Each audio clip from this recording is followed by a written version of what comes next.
a sua mulher, e eles se tornarão um só corpo. Veja, é uma aliança. Por isso que Paulo diz que aquele que se une ao Senhor, aliança, se torna um só com Ele. Quando você entrega a sua vida ao Senhor, você se torna unido com Cristo. Se cumpre João capítulo 15, que diz: eu sou a videira verdadeira e meu pai é o agricultor. Todo ramo que está em mim não der fruto, ele o corta e o lança fora, mas todo aquele que der fruto, ele limpa para que dê mais fruto ainda, produza mais fruto ainda. Vós já estáis limpos pela palavra que vos tenho falado. Permanecei em mim e eu permanecerei em vós. Como não pode o ramo produzir frutos de si mesmo, se não permanecer na videira, assim nem também vós podereis dar frutos, se permanecerdes distantes de mim. Permaneçam em mim e eu permanecerei em vós, porque sem mim nada podeis fazer, disse Jesus. Então, quando eu vejo a palavra aliança, eu vejo uma união, um pacto no mundo espiritual. E veja, isso é um assunto tão importante que as pessoas fazem aliança hoje em dia por aí. Estão fazendo alianças e não sabem que estão fazendo alianças muitas das vezes com as pessoas erradas, como nos lugares errados e no tempo errado. Porque você pode ser uma pessoa de Deus, você pode ser uma serva de Jesus Cristo, um servo do Senhor, mas se você não tiver essa consciência de que a aliança, a única aliança que você deve ter é com a luz, é com Deus. Mesmo você sendo de Deus, você pode atravessar desertos por causa de alianças que não têm a aprovação de Deus. Preste bem atenção nisso, porque é disso que se trata o texto que nós vamos ler. E o que é o posicionamento? Eu vou pregar sobre posicionamento logo depois do texto, para você entender em que situação Deus quer você. Você deseja sair daqui do mesmo jeito? Olha bem aqui para o pregador. Ou você quer sair daqui cheio do Espírito Santo? Glória a Deus! Porque o que vai fazer a diferença na tua vida é isso. Tudo se resume ao Espírito de Deus. É Ele quem faz a diferença. Eu gostaria que você abrisse aí a Santa Escritura, a Palavra de Deus, no livro das Crônicas, 2 Crônicas, capítulo 20, por gentileza. 2 Crônicas, capítulo de número 20. Glória a Deus. Fala conosco, Senhor, nessa noite. Aleluia. Quem já encontrou, diga amém. Amém. A vitória de Josafá sobre Moabe e Amon. Antes de tudo, antes de você continuar a leitura aí, olha só um minutinho aqui para mim, para você entender. Quem era Josafá? Josafá era rei de Israel. Mas na verdade, quando eu digo rei de Israel, é um contexto geral. Ele era rei de Judá. Eu digo Israel porque ele faz parte dos reis, né, que passaram ali na Palestina. Só que nessa época os reinos, o reino de Israel estavam divididos. Para quem não sabe, Israel foi unido até Salomão. Depois de Salomão veio o filho dele que dividiu as tribos. Por que dividiu as tribos? Porque ele quis colocar impostos altíssimos, tributos altíssimos sobre o povo. E eles disseram: vocês estão reclamando da gerência do meu pai? Saibam você que o meu dedo mindinho é mais grosso que os lombos do meu pai. E aí ele quis colocar uma carga tributária sobre aquele povo tão pesada que os anciões, o povo mais velho, os sábios ali, os líderes das tribos, não aceitaram. E a Bíblia diz que Israel se divide. 10 tribos foram para o reino do norte, a saber, Samaria, Israel, e 2 tribos ficam no reino do sul, ou seja, ali em Jerusalém, mais precisamente a maior tribo Judá, comandada por Judá. E o que acontece? Onde estava o templo de Deus? Judá. O templo de Deus não estava em Samaria, estava em Jerusalém, na cidade santa ou cidade de paz. Ali Deus determinou que o templo dele fosse erguido. Ali Deus determinou que ali ele fosse adorado. Então, o que houve nessa época? Por que o povo ficou em Jerusalém e outros foram para o reino do norte? Foi permissão do Senhor. O texto diz que já era um plano de Deus. Deus, ele é perfeito, meu irmão. Apesar da divisão não ter sido boa para o povo dentro de uma ótica humana, mas Deus, tudo fazia parte de um plano maior. Deus ia limpar Israel. Deus iria trabalhar no coração daquele povo, das duas nações, que na verdade eram uma só. Então o que acontece? Houve várias épocas, né? A Bíblia, você vai passar pela época da escravidão, né? Aliás, dos patriarcas, Abraão, Isaac e Jacó. Depois você vai ver a história do povo no Egito. O povo é escravizado por 400 anos. Depois que eles saem do Egito, eles entram numa nova era, o período mais atribulado da história da Bíblia, chamada época dos Shofet. Para quem não sabe, Shofet em hebraico significa juízes. Foi a época mais atribulada da história da Bíblia, onde mais houve problemas, onde o povo mais se desviou. Então Deus, já não aceitando vários juízes, Deus inicia uma nova era, chamada Era dos Profetas. E ele levanta um, chamado Samuel. Samuel, ele foi o conselheiro de Israel, ele foi o sacerdote e ele foi o juiz de Israel. Ele tinha os três poderes sobre ele. Quem está entendendo até agora, diga amém. Amém. Ele era o joelho da história. Tudo começou em Samuel. Mas o povo olhou para as outras nações e disse para Samuel: Samuel, por que só nós não temos um rei? Todas as nações têm um rei, nós também queremos um rei. Então Samuel não gostou daquele pedido. Samuel não ficou contente. E ele foi falar com Deus. Ele disse: ficai aí que eu vou falar com Deus. E quando ele chegou até Deus, Samuel disse: Senhor, esse povo é um povo duro de coração.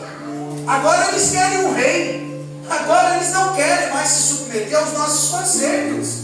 Deus falou: Samuel, dá a eles o que eles querem, mas diga para eles o que vai acontecer quando um rei governar eles. Eles vão estar debaixo do governo desse rei. Ou seja, eles vão ter que pagar impostos, eles vão ter que se sujeitar a todas as vontades do rei. A vontade do rei vai prevalecer sobre eles. Avisa para eles. Samuel explicou ao povo e o povo disse: ok, entendemos, queremos um rei. E Deus deu o primeiro rei para eles, um jovem chamado Saul. Eu vou pular essa parte, só para você entender. Aí veio a era dos reis. Josafá fazia parte dessa linhagem, mais especificamente da casa de Davi. Josafá era um homem de Deus. Porque se você for ver na história, você vai ver a Bíblia relatando aí mais de 18 reis. E quase todos falharam. Quase todos falharam diante de Deus. E Deus levantou alguns homens para fazer a diferença, como Davi, que foi o maior rei de Israel. Alguns se enganam dizendo que foi Salomão. Não foi Salomão. O maior rei de Israel foi Davi. Davi hoje é um símbolo de conquista e de glória e de honra para Israel. Você vai ver na bandeira de Israel a estrela, o hexagrama de Davi. Ok? Então Davi foi o maior rei de Israel. E alguns reis, muito poucos, se espelharam no governo de Davi para governar Jerusalém. E foram bem-sucedidos, porque imitaram Davi. Quem foram esses reis? Ezequias, Josias, Josafá. Esses reis fizeram o que era reto aos olhos do Senhor? A maioria fez o que era mal e tiveram ali um fim trágico, alguns deles. O que acontece? Esse rei aqui, Josafá, ele era um homem sério, um homem de Deus. Sabe o que ele fez assim que ele entrou para governar Jerusalém? Ele derrubou todos os altares pagãos, os postes ídolos, ele destruiu tudo. Por que tinha poste ídolo, ou bispo Elias? De onde vem esses postes ídolos? Simples. Os outros reis, quando entravam para governar, eles diziam o seguinte: nós vamos adorar ao nosso Deus, mas quem quiser adorar os outros deuses, que adorem. Por quê? Por que os reis faziam isso? Isso é chamado de boa política, para ganhar o amor e a simpatia de todo mundo. É como se eu fosse eleito hoje, digamos, a presidente, e eu respeito, eu crio leis que venham preservar e que venham guardar todas as religiões. As pessoas vão me amar. Vão me amar porque eu estou respeitando os cristãos. Vão me amar porque eu estou respeitando os católicos. Vão me amar porque eu estou respeitando os espíritas, candomblecistas, budistas, muçulmanos. Então, os reis faziam isso. Naquela época, esse era o caminho da boa política, para ser eleito o melhor rei, para ter o amor do povo. E aí, quando o rei fazia isso, ele cobrava impostos, muitas das vezes alto, e o povo nem sentia. O povo nem reclamava, porque eles tinham um rei que dava a eles a liberdade de culto, para cultuar o Deus que eles queriam. Só que andar nos caminhos do Senhor é ir na contramão deste mundo, meu irmão. Glória a Deus. Se você acha que vai servir a Cristo e agradar o mundo, você está enganado. Você não é o caramelo da terra, você é o sal da terra. Caramelo é doce. Coloca uma colher de sal na boca e você vai ver se é fácil engolir. Entende? Sal serve para dar sabor, mas ninguém engole sal. Entende isso? Você é uma pessoa de Deus, mas o mundo vai odiar você, porque você fez uma escolha. Você aceitou o Salvador, que também foi odiado pelo mundo. Mas continua nesse caminho, porque teu galardão vai ser grande. Então os reis procuravam esse caminho e eles diziam: adorem o Deus que vocês quiserem. Aqui em Jerusalém adoramos ao Deus de Israel. Conversa. Eles falavam isso assim que eles entravam, para fisgar a atenção de todos. Mas a maioria deles, como Jeroboão e vários outros reis, o que eles faziam? Eles permitiam sacrifício na mesa de Deus e ao mesmo tempo sacrificavam nas mesas de deuses como Aserá, Astarote, Moloque, Dagon e por aí vai. Então Deus ficou irado com esses reis. Josafá, assim que ele assume o reinado, ele chama os anciões, ele chama os levitas, ele chama o povo, as autoridades espirituais e políticas e diz: ei, aqui nessa cidade nós vamos adorar somente ao Deus de Israel. Glória a Deus. Resultado disso, a Bíblia diz que no início do seu reinado Josafá teve paz, porque é o que acontece quando você serve somente ao Senhor, ao Deus vivo. Ele cerca você, lutas vão vir, mesmo assim você vai estar em paz, porque você tem um Deus que protege você, um Deus que cuida de você. E Josafá teve paz, teve paz. Aí ele faz uma besteira. Sabe o que ele faz? Ele não queria atrito com o reino do norte. Quem estava no reino do norte? Acabe. Muitos já ouviram falar de Acabe, que casou com aquela mulher, para não dizer o contrário, abençoada, a Jezabel, gente boa, gente fina, E Acabe já começa errado, porque Acabe começou, na verdade ele começou certo, mas se desvia. Ele casa com Jezabel, que era filha de Sidônios. Sabe quem era Sidônios? Só para você se identificar com a história. Era um povo depravado, que oferecia crianças em sacrifício aos deuses. Eles tinham sacerdotes cultuais, chamados de sacerdotes prostitutos cultuais. Exemplo, a mulher que não podia gerar um filho, procurava esse sacerdote que, entre aspas, era um homem santo, que servia a Moloque, a Astarom, a Baal, a Dagom. E o que ela fazia? Ela se deitava com esse sacerdote, porque ele dizia: se eu me deitar contigo, o teu ventre vai florescer, vai frutificar. E aí era uma prostituição tremenda. Jezabel cresceu nesse meio.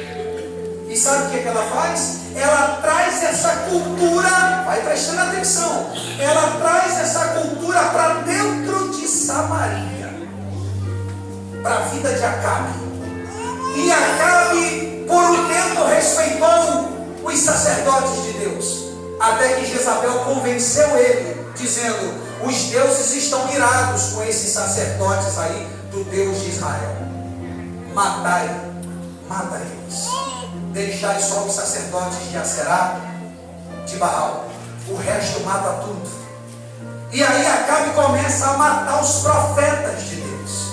Começa a matar os sacerdotes de Deus. Começa uma perseguição ferrenha contra os eleitos de Deus.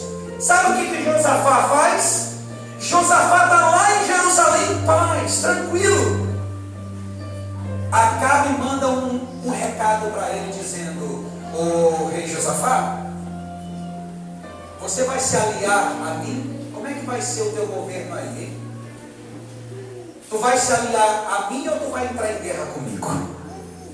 Josafá, quando se tratava de exército, Judá, o exército de Jerusalém era muito inferior ao exército de Samaria. Para você ter uma ideia, Judá, 220 mil homens. Judá, 220 mil homens. Exército de Samaria, 1,5 milhão. Você tem noção do poder militar de Acabe? Josafá, querendo fazer uma manobra política, o que ele fez? Ele se une a Acabe e eles casam seus filhos, porque ele não queria problema com o rei do norte, e disse para os seus conselheiros: ó, Acabe não está muito bem espiritualmente não, mas pelo menos com essa aliança ele não vai nos atacar. Ele errou aí, porque ele não confiou em quem? Em Deus. E ele faz uma aliança com Acabe. Deus enviou um profeta. Eu gostaria que você lesse aí o capítulo 19, para a gente continuar o 20. Veja o 19. Josafá, rei de Judá, voltou para sua casa em paz, para Jerusalém. O profeta Jeú, ou o vidente Jeú, como era chamado naquela época, filho de Hanani, saiu ao encontro do rei Josafá e lhe disse: devias tu ajudar ao perverso e amar aqueles que aborrecem o Senhor? Por isso caiu sobre ti a ira da parte do Senhor. Boas coisas, contudo, se acharam em ti, porque tirastes os postes ídolos da terra e dispusestes o coração para buscares a Deus. Olha que coisa linda isso aqui. O que o profeta estava dizendo? Josafá, é o seguinte: Deus se agradou muito de você, mas também agora Ele está irado. Você fez o que é certo, você tirou os postes ídolos, você tirou os altares pagãos, mas tu agora está associado com Acabe. Você, na nossa linguagem dos dias de hoje, você está doido? Você está maluco? Como é que tu vai se unir a Acabe, meu filho? Acabe se desviou do Senhor. Ah não, sabe o que é, profeta? Porque desse jeito ele não vai atacar. Você tem que confiar no Senhor, Josafá. Está errado, Deus não aprova essa aliança. Enfim, o profeta avisou. No capítulo 20 chega o resultado da desobediência. Porque a desobediência, irmão, é igual a cartão de crédito. Tu vai passando o cartão até onde dá, mas a conta vai chegar. Uma hora chega. E não adianta fugir disso. Ele foi avisado. E não se atendeu, não atendeu a voz ali, a orientação profética. Então, olha o texto no capítulo 20. Depois disso, os filhos de Moabe e os filhos de Amon, com alguns dos meunitas, vieram a peleja contra Josafá. Então vieram alguns e avisaram a Josafá, dizendo: grande multidão vem contra ti, da além do mar e da Síria. Eis que já estão em Azazon Tamar, que é em Gedi. Veja, olha aqui para mim um minutinho. Ele fez aliança com Acabe para evitar uma guerra. Mas o que ele fez foi trazer a guerra até ele. Por quê? Porque deixou de agradar a Deus para agradar homens. Nunca faça isso, minha irmã. Nunca faça isso. Não importa se querem te prejudicar. Continue fazendo o que é certo. Ah, mas todo mundo faz lá. Todo mundo está no esquema. Então saia do esquema. Não aceite o esquema. Sai fora disso.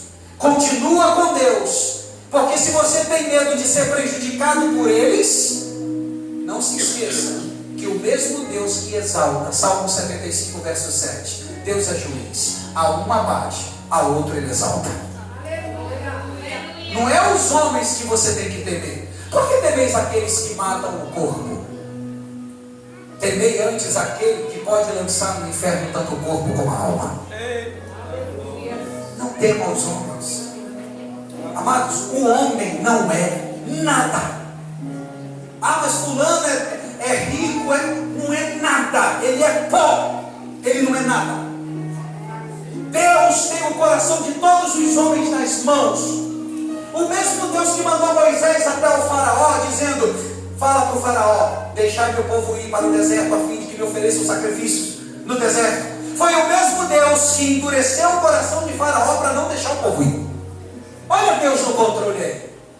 Porque Deus não queria só libertar o povo. Deus não queria só tirar o povo dele do Egito. Não é assim que Deus trabalha. Deus não quer apenas te honrar. Não.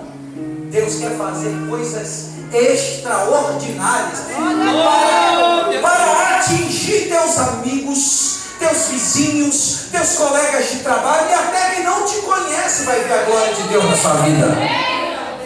Porque o que Deus queria não era só libertar o povo do Egito. Deus queria destruir a fé dos egípcios nos deuses egípcios. Era isso que Deus queria. Para provar, para mostrar para todos que em toda a terra não há Deus além dele. Esse era o propósito de Deus. Por isso que ele envia 10 pragas. Veja como Deus está no controle. Deus, você vai ver na Bíblia, Deus mudando o coração de homens, endurecendo o coração de homens e quebrantando o coração de homens.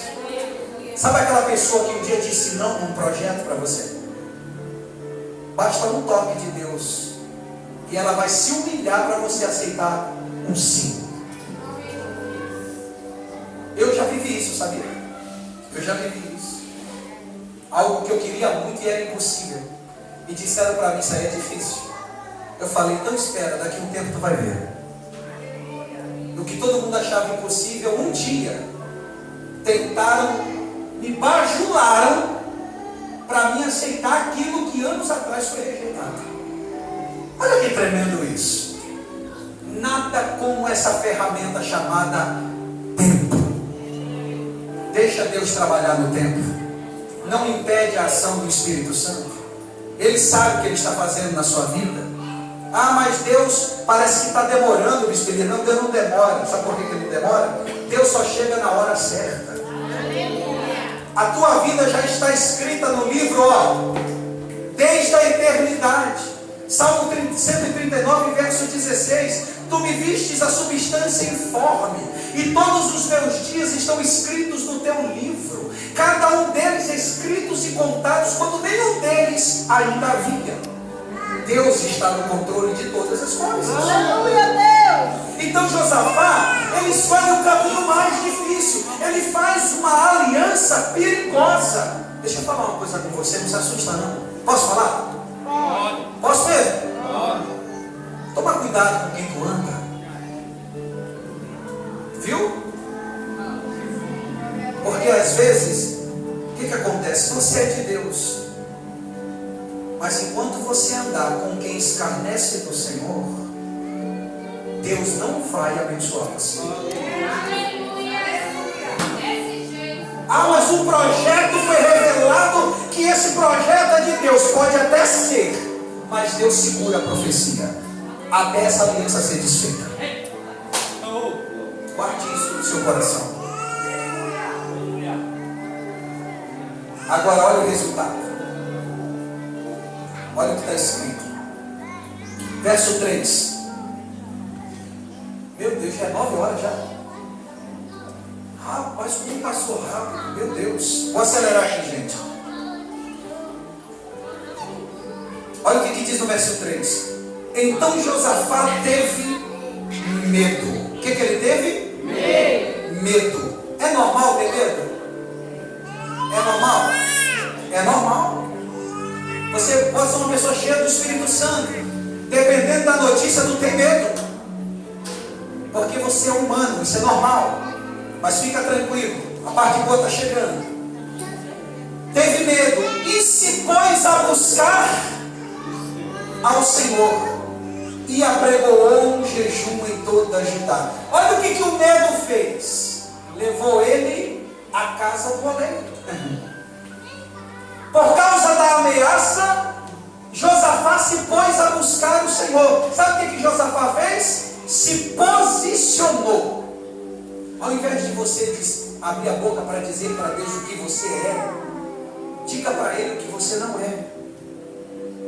Porque Ele já conhece você por dentro.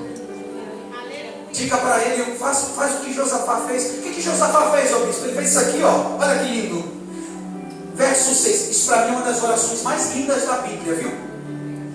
Ah, Senhor Deus de nossos pais, porventura não és tu Deus nos céus? Não és tu que dominas sobre todos os reinos dos povos? Na tua mão está a força e o poder, e não há quem te possa resistir. Porventura, ó nosso Deus, não lançastes fora os moradores desta terra de diante do teu povo de Israel, e não destes para sempre a posteridade de Abraão, teu amigo? Habitaram nela e nela edificaram um santuário no teu nome, dizendo: se algum mal nos sobrevier, espada, por castigo, peste ou fome, nós nos apresentaremos diante dessa casa, diante de ti, pois o teu nome está nesta casa, e clamaremos a ti na nossa angústia, e tu nos ouvirás e livrarás.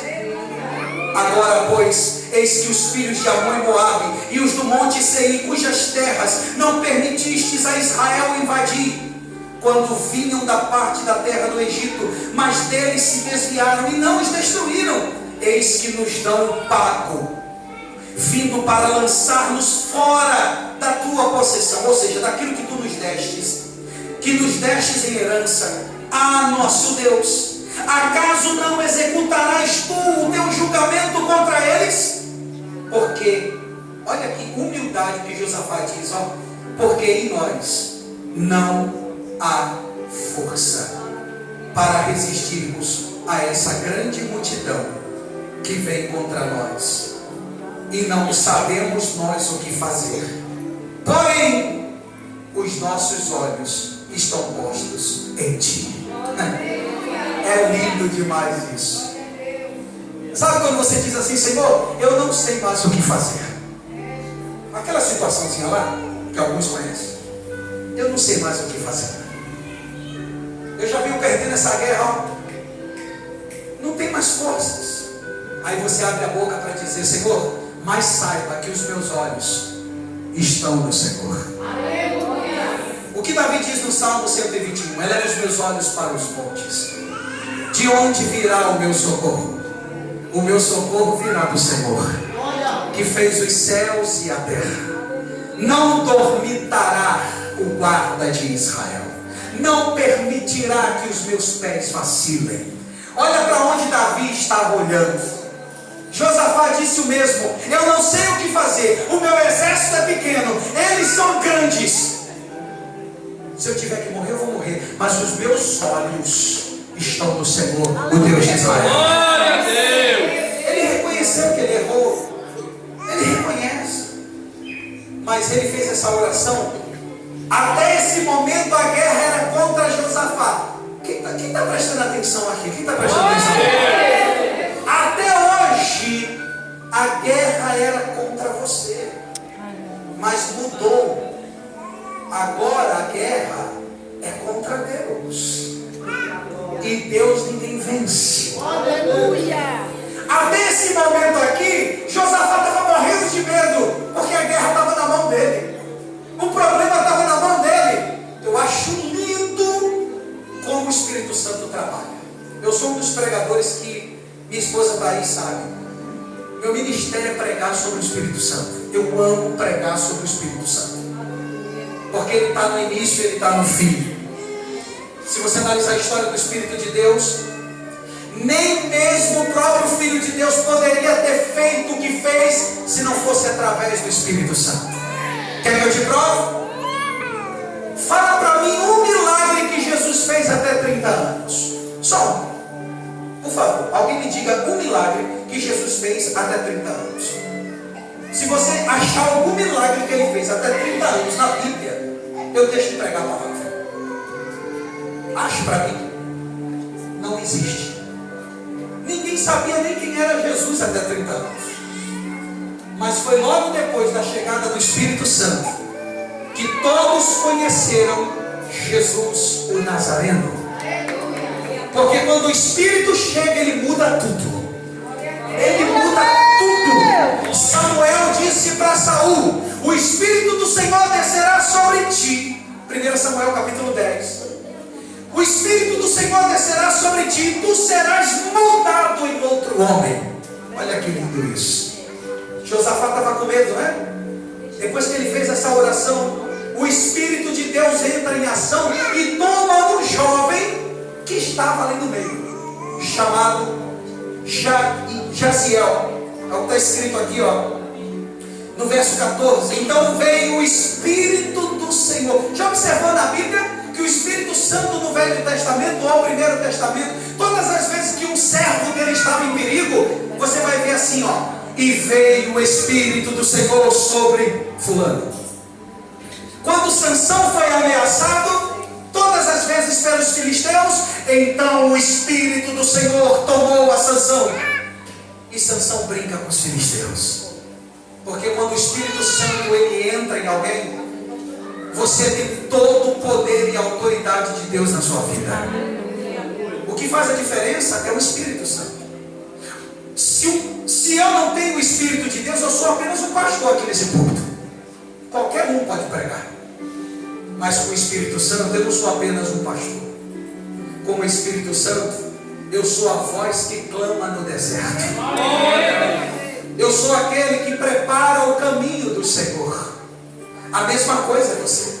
Quando o Espírito de Deus vem sobre você, logo você será usado por Ele. Se você canta, você apenas não vai mais cantar. Por exemplo, pastor Gênesis louva, a banda dele louva. Mas quando o Espírito está envolvido, você não vê, mas da boca deles, dos lábios deles, sai fogo. E aí o louvor que eles estão cantando não chega e volta, não, entra nos corações e quebranta, toca no Espírito, converte, restaura. É isso que o louvor faz quando há a direção do Espírito Santo. Uma igreja que não tem o mover do Espírito Santo é só uma igreja, é só parede. Veja, quem era Pedro antes do Espírito Santo? Um cara nervoso, cortou a orelha de mal, queria sair na mão, na linguagem popular, com o pessoal do Sinédrio. Na primeira vez que Jesus entrou na sinagoga, que leu Isaías 61, eles queriam apedrejar Jesus e Pedro levantou a mão para atingir um guarda, um rapaz do Sinédrio. Jesus falou: Pedro, não, dê a outra face. Dê a outra face. Por quê? Pedro andava com Jesus, mas não conhecia Jesus.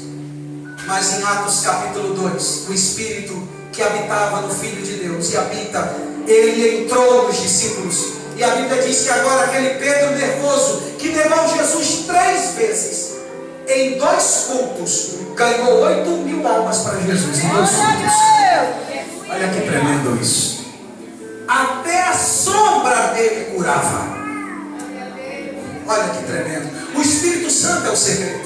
E quando Josafá estava aqui em apuros, o que acontece? O Espírito do Senhor brada no meio da congregação sobre Jaziel, filho de Zacarias, filho de Benaia, filho de Jeiel, filho de Matanias, levita dos filhos de Asaf, e disse: dai ouvidos todo Judá e vós moradores de Jerusalém, e tu, ó rei Josafá, ao que vos diz o Senhor: não temais, nem vos assusteis por causa desta grande multidão, pois a peleja não é de vocês, não é vossa, mas de Deus. Quando o Espírito Santo bradou, Josafá fica feliz da vida. Ele falou: glória, glória a Deus, nós não vamos ser destruídos, Deus está conosco. Apesar do meu erro, apesar de não ter ouvido ao profeta, o Senhor se compadeceu e vai nos salvar. Eu vou resumir a história para não demorar. Eu só quero ler alguns versículos aqui isolados. Depois dessa notícia, acompanhe comigo aí o verso 16, isso aqui é importante, ó. O profeta diz assim: amanhã descereis contra eles, eis que sobe pela ladeira de Giz,